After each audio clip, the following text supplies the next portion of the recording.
Wandika Mukama yabiŋŋambye ebigambo bino byasuze mu mutwe gwange mu mwoyo gwange mu kusaba kwonna yaŋŋambye bw'ati. Yateekateeka ng'ojja.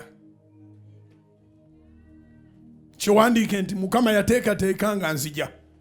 God prepared my coming.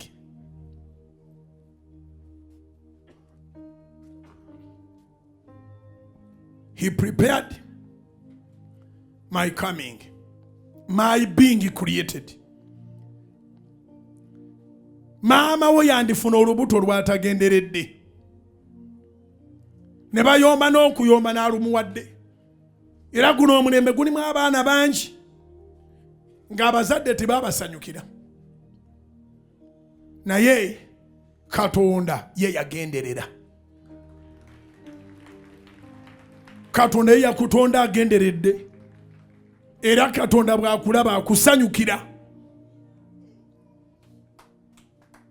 Katonda bwakulaba akusanyukira yakutonda mu bugenderevu.